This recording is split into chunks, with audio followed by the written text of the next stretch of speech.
तो मोहन प्रिया माता जी ने पूछा प्रश्न कि आप कहते हैं दो में से एक ही चीज होना चाहिए। अगर हमने धन को देखा यानी भौतिक चीजों को देखा तो भगवान नहीं मिलेंगे, भौतिक चीजों को छोड़ना पड़ेगा।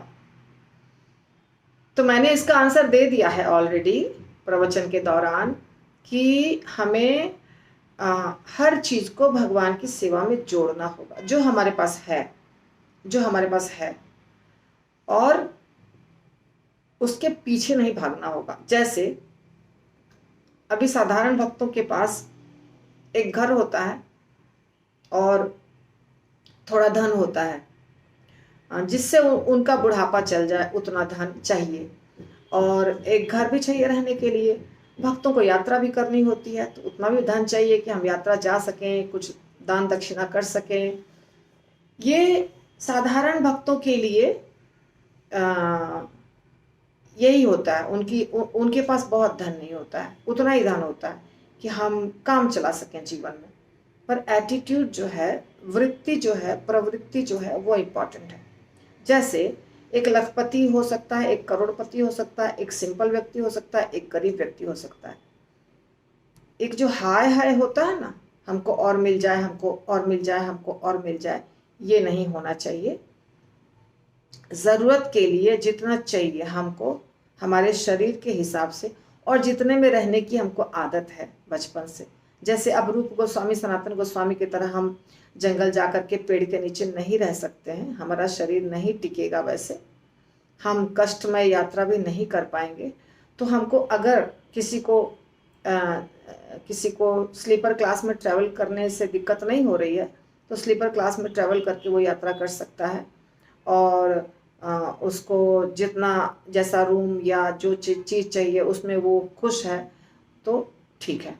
अगर कोई ज़्यादा पैसा वाला है या उसको बचपन से आदत है बहुत स्टैंडर्ड रूम, अच्छे रूम में रहने का या वैसा, तो उसको थोड़ा ज़्यादा खर्च लगेगा।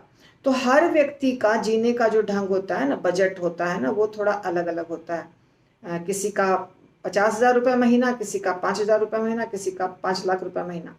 तो जिसकी आदत है हमें उतना हमको चाहिए। अब कितना चाहिए? इतना ही चाहिए जिससे हमारा बुढ़ापा कट जाए।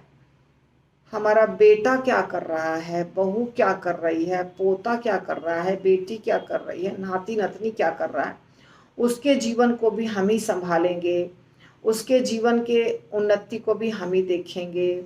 वो ज़्यादा क्यों खर्च कर रहा है, वो बहू ऐसे क्यों कर रही है, दामाद ऐसे क्यों कर रहा है, ये पचड़े में नहीं पड़ रहा है। वो हो गया, आपने विवाह कर दिया, आपने पढ़ा लिखा दिया, काम खत्म। इसके बाद उनके लाइफ में आपका कोई इंटरफेरेंस नहीं होना चाहिए। उनको अपना जीवन जीने दीजिए। अगर आपके पास 10 फ्लैट है, एग्जाम्पल 4, 2, 3 जो भी, उस सब कुछ बेटे के हाथ में दे दीजिए सिवाय एक के जिसमें आपको रहना है।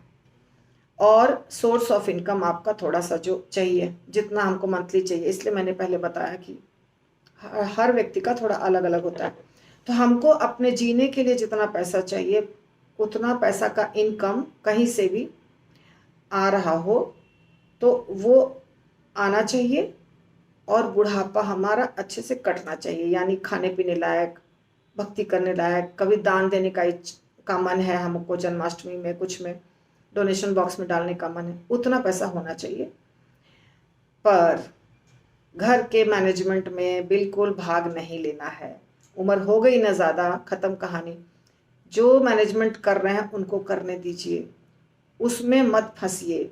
हमारा कार्य है भगवान के भक्ति करना, भगवान के जो भी कथा होती है, जो सेवा होती है वो करना, माला करना, और स्वास्थ्य के ऊपर ध्यान देना, अच्छे से भोजन लेना, प्रसाद लेना, जितना संभव है उतना यात्रा वगैरह करना। बस बेटा ये बोला, बेटी ये बोली, दामाद ये बोला, नाती ये बोली, नतनी ये बोला, उसके साथ जाना, इसके साथ जाना। मैंने देखा है बहुत भक्त लोगों का बहुत ज़्यादा रहता है कनेक्टेड, बहुत चीज़ें रहती है फंसी हुई, वो है आसक्ति, उसमें फंसेंगे आप।